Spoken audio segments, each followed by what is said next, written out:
बिस्मिल्लाहिर्रहमानिर्रहीम, welcome back to my channel. आज है जून 26 और मैं आपको पाकिस्तान स्टॉक एक्सचेंज के बारे में थोड़ा सा आज के लिए अपडेट्स दूंगा। याद रखिए ये मेरा पर्सनल एनालिसिस है, ये मेरे पर्सनल ओपिनियंस हैं। आपने अगर इन्वेस्ट करना है या डाइवेस्ट करना है, आप अपनी रिस्क एपेटाइट के मुताबिक कीजिए। आप अपने डिसीजन के ख़ुद रिस्पॉन्सिबल होंगे। मार्केट की कल की परफॉर्मेंस देखें अगर जून 25 की, तो लैकलस्टर परफॉर्मेंस थी। जो ट्रेडिंग वॉल्यूम थी वो काफ़ी लोअर थी। उसकी एक मेन वजह यह भी है कि अब सेटलमेंट हो रही है, फिस्कल ईयर एंड पे आ रहा है। ज़्यादातर जो काम हुआ तो वो फ्यूचर रोल ओवर में था। जैसा मैंने कहा, फोकस है ईयर एंड क्लोजिंग के ऊपर, जिसकी वजह से ज़्यादा एक्टिविटी नहीं है बल्कि एडजस्टमेंट्स ज़्यादा देखने में आ रही हैं। क्लोजिंग इम्पैक्ट अगले चंद दिनों के लिए कंटिन्यूड रहेगा until bye the end of this month. आज की जो क्लोजिंग सेटलमेंट होगी वो जून यानी इस फाइनेंशियल ईयर में होगी, जबकि कल की जो क्लोजिंग सेटलमेंट होगी वो फिर जुलाई में होगी। हम अगर देखें बजट की अगर बात करें तो budget hopefully by the end of this week senate और नेशनल असेंबली दोनों से अप्रूव हो चुका होगा, जिससे फिर फर्दर हमें कुछ स्टॉक्स में स्ट्रेंथ नज़र आएगी।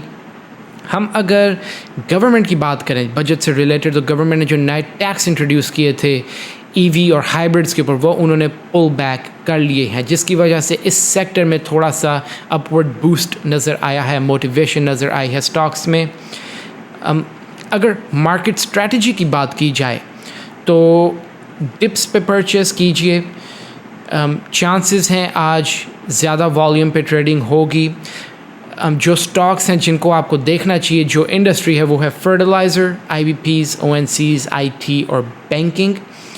हम अगर बैंकिंग में स्पेसिफिकली जाएं तो कुछ बैंक्स डिविडेंड हैंड आउट करेंगे कम अगस्त के फर्स्ट वीक में।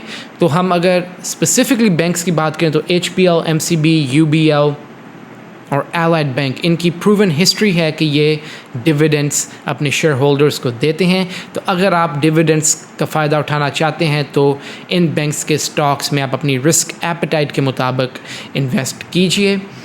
जबकि दूसरी तरफ बैंक अल हबीब और बैंक अल फलाह, इनके हाफ ईयरली डिविडेंड्स होते हैं। इनकी कोई ज़्यादा स्ट्रॉन्ग ट्रैक रिकॉर्ड नहीं है डिविडेंड्स हैंड आउट करने का, लेकिन अगर आप कुछ थोड़ा सा करना चाहते हैं अपना एडजस्टमेंट्स वगैरह, तो आप इन दो बैंक्स में भी इन्वेस्ट कर सकते हैं।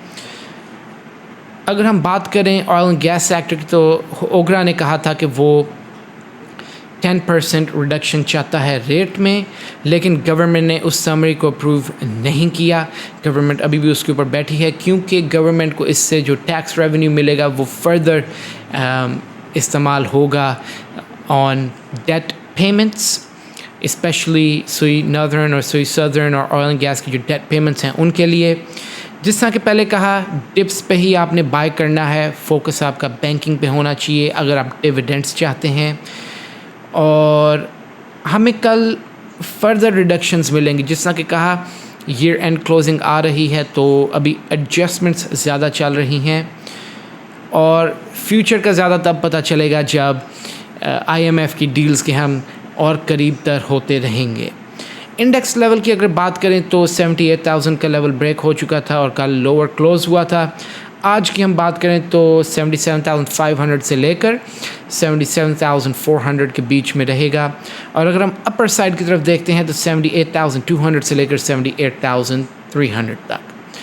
कोई भी क्वेश्चंस हों आप मुझे नीचे नंबर दूंगा मैं अपनी वीडियो के भी, और डिटेल सेक्शन में भी आप मुझे रीच आउट करें।